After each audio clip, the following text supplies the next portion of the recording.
আমার ভাইরা, আমার বন্ধুগণ,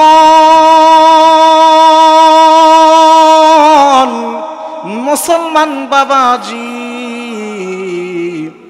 আল্লাহ তাআলা নবীকে ডাক দিয়া বললেন, ও নবী গো,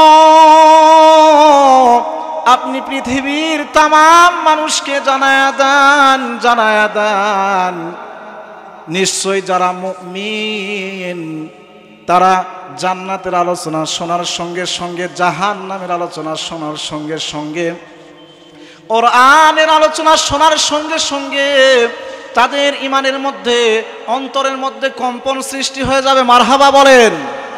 তাদের অন্তরের মধ্যে কম্পন সৃষ্টি হয়ে যাবে। সোনাতলার যুবক ভাইরা,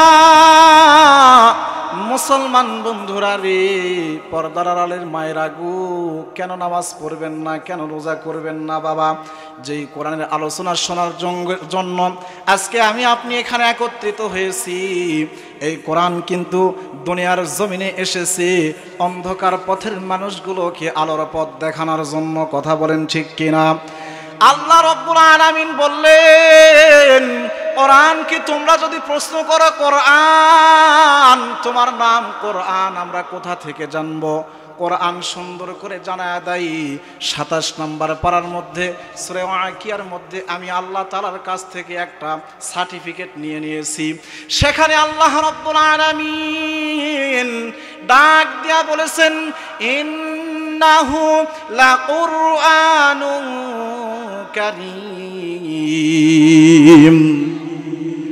মুসলমান ভাইরা রে আমার, কোরআনকে যদি ডাক দিয়ে বলি, কোরআন তোমার নাম কোরআন আমরা কেমন করে জানতে পারবো? কোরআন সুন্দর করে জানায়া দিলেন, ইন্নাহু লাকুরআনুন কারীম, আমার নাম কোরআন। আল্লাহ তাআলা নিজে সূরা ওয়াকিয়ার মধ্যে বলেছে। কার মধ্যে বলেছে? কথা বলেন। মুসলমান ভাইরা রে আমার, যেই কোরআনের কথাগুলো শোনার জন্য এসেছেন, যেই কিতাবের কথাগুলো শোনার জন্য এসেছেন, মুসলমান প্রিয় ভাইরা আমার, এই কিতাবের সঙ্গে আগে পরিচিত হওয়ার দরকার আছে না নাই? কথা বলেন। সোনাতলার যুবক ভাইরা, আল্লাহু আকবার বলেন। আমার ভাইরা, কোরআন সুন্দর করে জানায় দেয়, আমি লৌহে মাহফুজে ছিলাম, সেখান থেকে আল্লাহ তাআলা আমাকে এই দুনিয়ার জমিনে মানুষদেরকে অন্ধকার জগৎ থেকে ফিরিয়ে নিয়ে আসার জন্য আমাকে দুনিয়ার জমিনে পাঠায়া দিয়েছে। কোরআনকে যদি বলা হয়, কোরআন তুমি দুনিয়ার জমিনে কেন এসেছো, কেন এসেছো বলো তো, বলো। কোরআন সুন্দর করে ডাক দিয়ে জানায় দেয়, কিতাবুন আনজালনাহু ইলাইকা লিতুখরিজান নাসা মিনাজ যুলুমাতি ইলান নূর।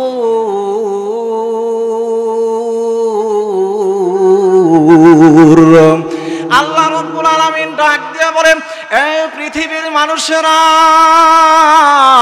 আমি কোরআনুল কারীমকে দুনিয়ার মধ্যে নাজিল করলাম একমাত্র অন্ধকার জগতে যেই মানুষগুলো চলে যায়, ওই অন্ধকারের মানুষগুলোকে আমি আলোর পথ দেখানোর জন্য আমি কোরআনকে দুনিয়ার জমিনে নাজিল করে দিলাম। সুবহানাল্লাহ বলবেন না? সোনাতলার যুবক ভাইরা, সোনাতলার বাবাজিরা রে, কেন আপনি নামাজ পড়বেন না, কেন রোজা করবেন না রে বাবা? যেই কোরআনুল কিতাব, যেই হযরত আলী সম্পর্কে আল্লাহর নবীর আরেকজন সাহাবী, যার নাম ছিল হযরতে ওমর। হযরতে ওমর যে আলী সম্পর্কে বলেছে, যদি আলী দুনিয়ার জমিনে না থাকতো তাহলে আমি ওমর ধ্বংস হয়ে যেতাম। কি হয়ে যেতাম? কথা বলেন ভাইয়ারে। আর বেশি লম্বা নয়, আমি সরাসরি আলোচনার মধ্যে চলে যাব। যুবক ভাইয়ারা রে, এ পর্দার আড়ালের মায়েরা গো, কথাগুলো গভীর মনোযোগ দিয়ে শোনার চেষ্টা করবেন গো বাবা। কোনো দিকে কোনো কান নাই, কোনো দিকে কোনো নজর নাই। যে আলী সম্পর্কে হযরতে ওমর এত সুন্দর উক্তি দেখাইছেন, এত সুন্দর কথা বলেছেন। হযরতে ওমর বলেছেন, যদি আলী না থাকতো তাহলে আমি ওমর ধ্বংস হয়ে যেতাম। হুজুর এখন বলবেন, হুজুর কেমনে? দেখেন কেমনে বাজান রে, একবার অন্তরের কানগুলো শুনে দিয়ে কথাগুলো শোনার চেষ্টা করবেন। হযরতে ওমর একদিন মসজিদে নববীর মধ্যে বসে আছে বাজান। ইন্ডিমেন টাইমের রোম সম্রাটের একজন রাষ্ট্রদূত এসে ওমরের কাছে গেছে, বসিয়া ডাক দিছে ওমরকে, হাঁটিয়া হাঁটিয়া ডাক দিয়ে বলতেছে, এ ইসলামের খলিফা ওমর, রোম সম্রাট তোমার জন্য একটি চিরকুট পাঠাইছে। এই চিরকুটের মধ্যে 4টি প্রশ্ন রোম সম্রাট লিখে দিয়েছে। এই 4টি প্রশ্নের উত্তর তুমি ওমর যদি দিতে পারো, তাহলে রোম সম্রাটের যত ইহুদি নাসারা ও রোম সম্রাটের দাসত্ব করে, এই রোম সম্রাটের দাসত্ব নেওয়ালা সমস্ত ইহুদি নাসারা থেকে নিয়ে রোম সম্রাট নিজেই ইসলাম ধর্ম গ্রহণ করবে। আল্লাহু আকবার বলেন। মুসলমান প্রিয় ভাইয়েরা আমার, ঈমান কেমন হতে হবে? আল্লাহ রাব্বুল আলামিন বললেন, ইন্নামাল মুমিনুনা আল্লাযীনা ইযা যুকিরাল্লাহু ওয়াজিলাত কুলুবুহুম ওয়া ইযা তুলিয়াত আলাইহিম আয়াতুহু যাদাতুহুম ঈমানা ওয়া আলা রাব্বিহিম ইয়াতাওয়াক্কালুন। শুধু তাই নয় ও নবী গো, আপনি পৃথিবীর তামাম মানুষদেরকে জানায়া দেন, যখন ঈমানদাররা নাকি জান্নাতের আলোচনা শুনবে, জাহান্নামের আলোচনা শুনবে, তাদের ঈমানের মধ্যে কম্পন সৃষ্টি হয়ে যাবে। এবং শুধু তাই নয় ও নবী গো, শুধু তাই নয়, তারা যখন কোরআনুল কারীমের তেলাওয়াত করবে, কোরআনুল কারীমের তেলাওয়াতগুলো শুনবে, আল্লাহ রাব্বুল আলামিন তাদের ঈমানকে দ্বিগুণ গুণে বাড়ায়া দিবে। সুবহানাল্লাহ বলেন।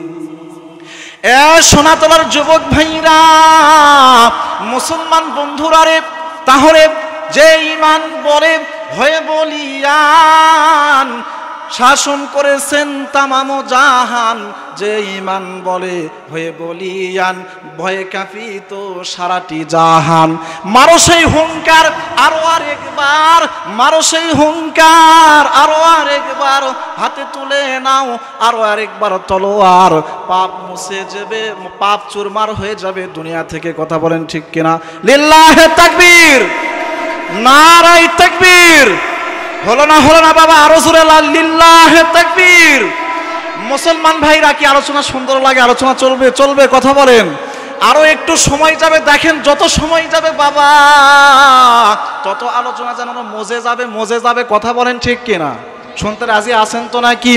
এইবার যে কথা বলতেছিলাম বাজান, হযরত ওমরকে ইন্ডিমেন টাইমে রোম সম্রাটের রাষ্ট্রদূত ডাক দিয়ে বলতেছে, তোমাকে রোম সম্রাট থেকে একটি চিঠি দিয়েছে। ওই চিঠির মধ্যে রোম সম্রাট 4টি প্রশ্ন লিখে দিয়েছে।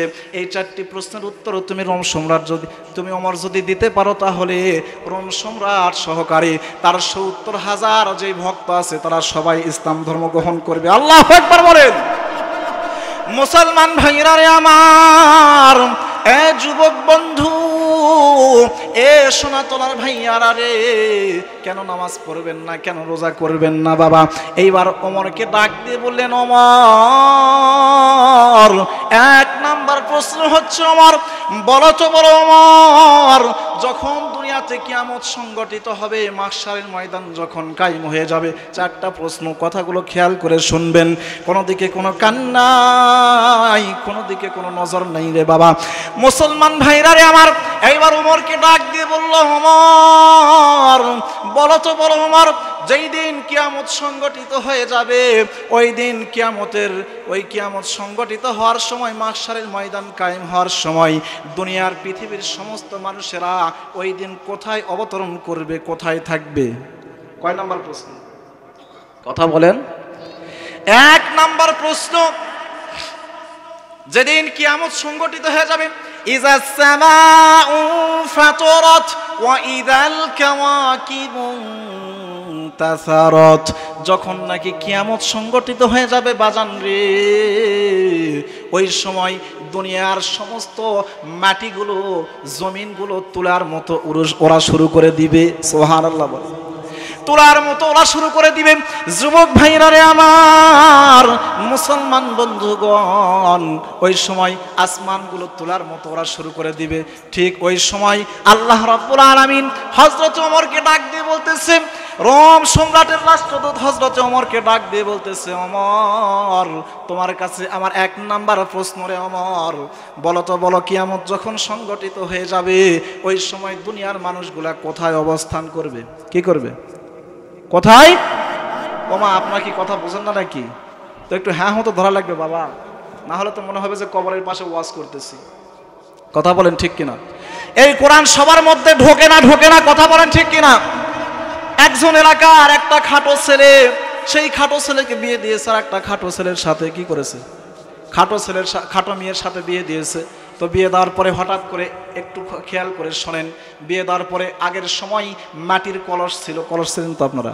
কলস ছিলেন না আপনারা? কথা বলেন না কেন? কলস নিয়ে পানি নিতে গেছে।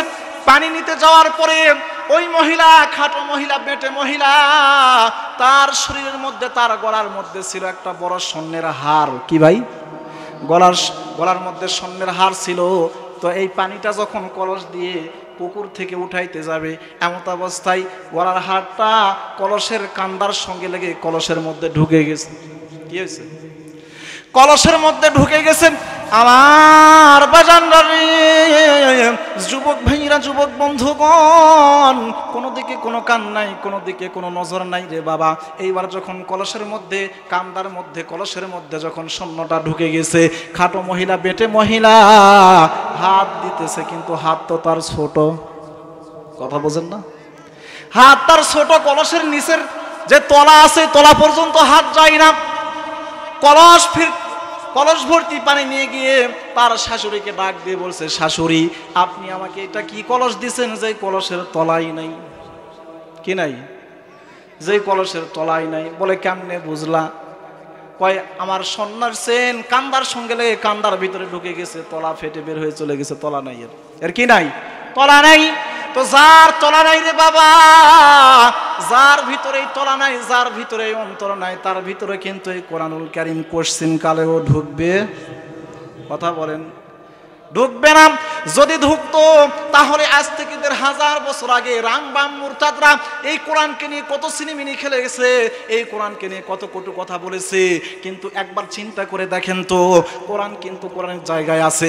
ওই রামবাম নাস্তিক মুরতাদরা আজ থেকে 1000 বছর আগে যারা কোরআনের বিরুদ্ধে লেগেছিল, তারা কিন্তু জমিন থেকে চলে গিয়েছে, দুনিয়া থেকে চলে গিয়েছে।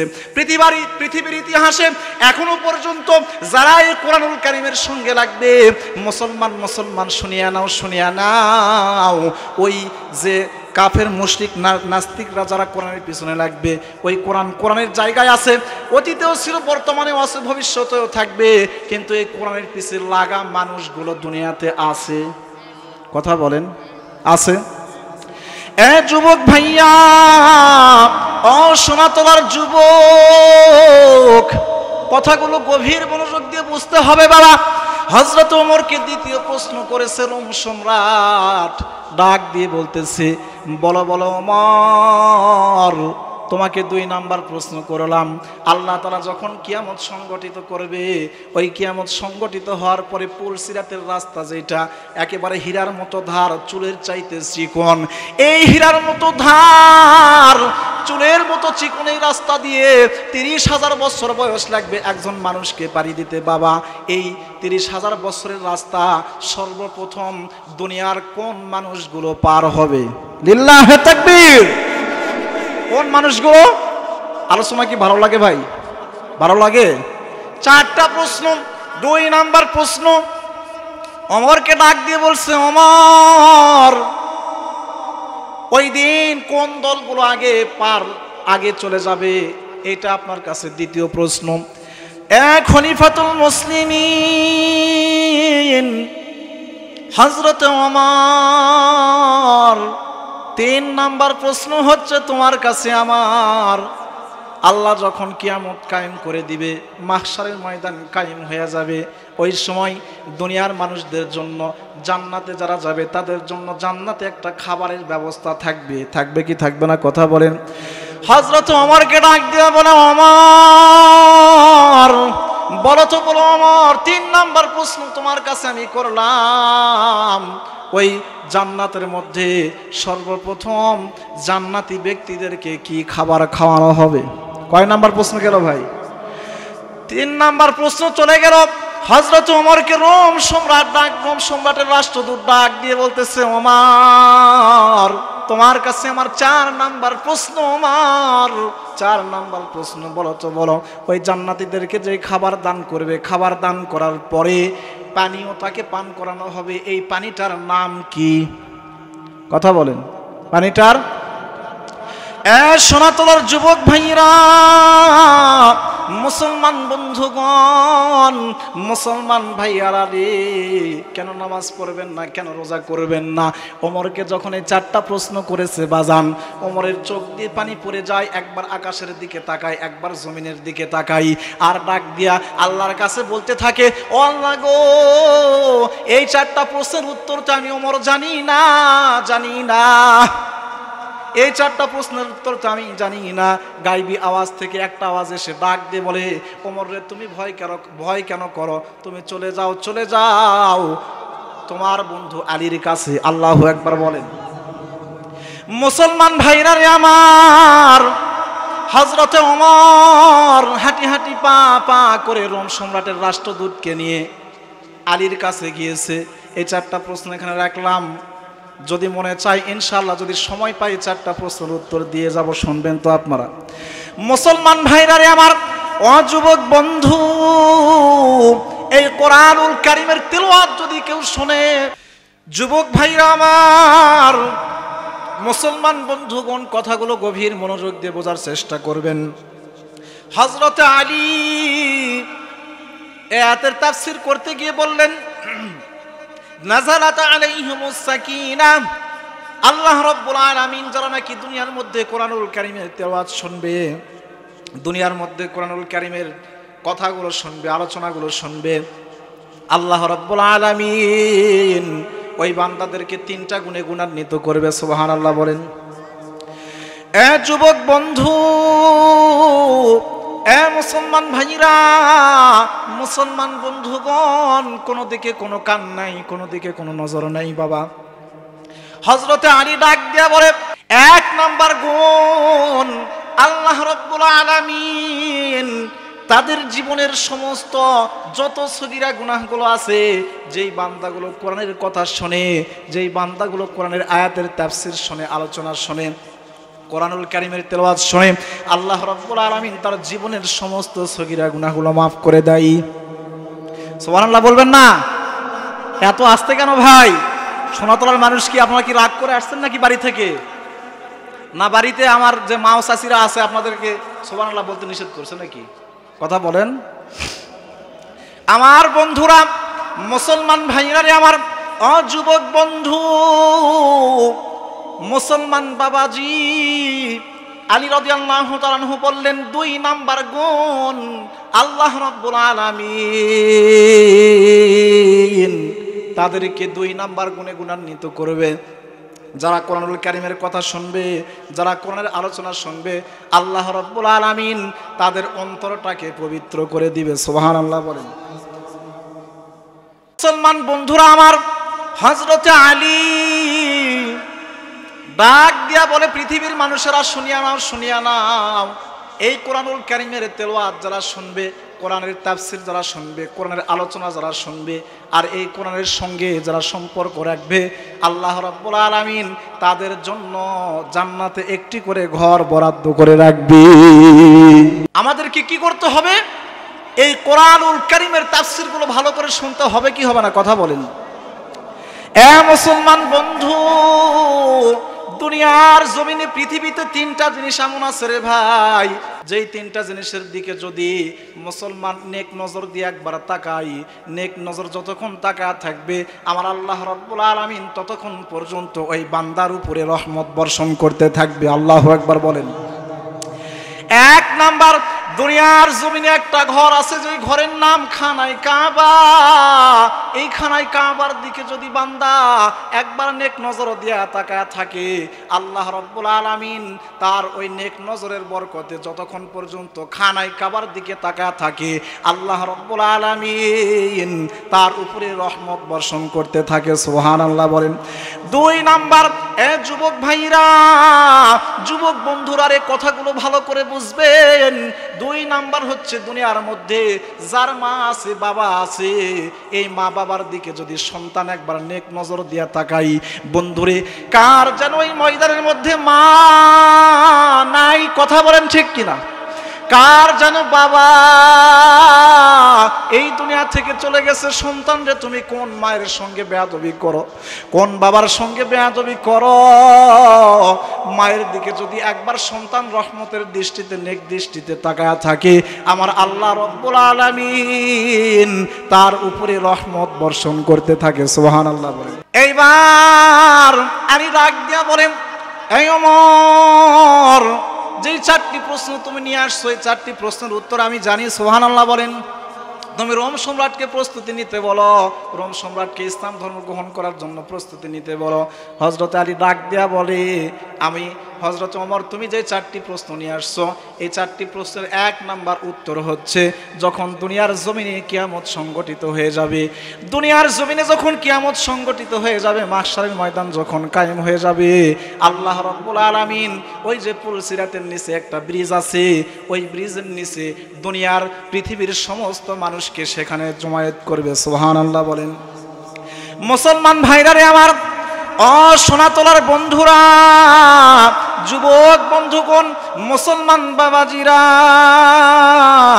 এইবার ওমরকে ডাক দেয়া বলে, আলী ওমরকে ডাক দেয়া বলে, ওমর রে শুনে নাও, শুনে নাও, তুমি 2 নাম্বার যে প্রশ্ন করেছো 2 নাম্বার প্রশ্নের উত্তর হচ্ছে, ওই দিন সর্বপ্রথম কারা এই পুলসিরাতের রাস্তা বিদ্যুতের গতিতে পার হবে, এই দল হচ্ছে ওই দল যারা মক্কা থেকে মদিনাতে হিজরত করে গিয়েছে।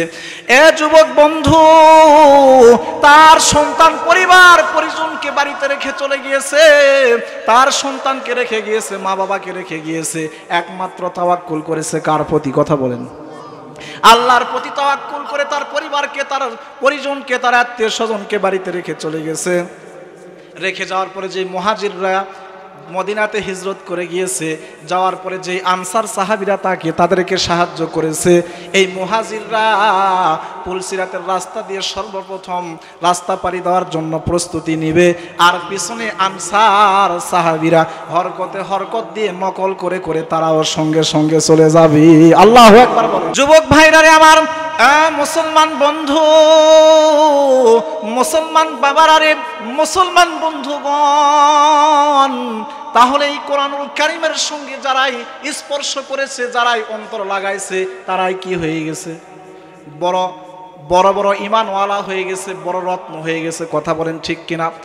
এ যুবক বন্ধু, যারা নাকি আল্লাহ তাআলাকে একবার ডাক দেয়া বলে, আল্লাহ, ডাকেন না বাবা, ডাকেন না, ডাকেন না, আল্লাহ, একবার যদি আল্লাহকে আল্লাহ বলে ডাক দেয়, আল্লাহ বলে, রে বান্দা, দুনিয়ার জমিনে মার কাছ থেকে সন্তান যখন হারায়া যায়, হারায়া যাওয়ার পরে সন্তান 20 বছর 22 বছর পরে যখন সন্তানটা তার ঘরে ফিরে, ওই সন্তান দেখার পরে মা যেরকম খুশি হয়, আল্লাহ তাআলা ডাক দেয়া বলে, আমার গুনাহগার বান্দা যদি আমারে একবার ডাক দেয়, আমি আল্লাহ রাব্বুল আলামিন ওই মায়ের চাইতে বেশি খুশি হই।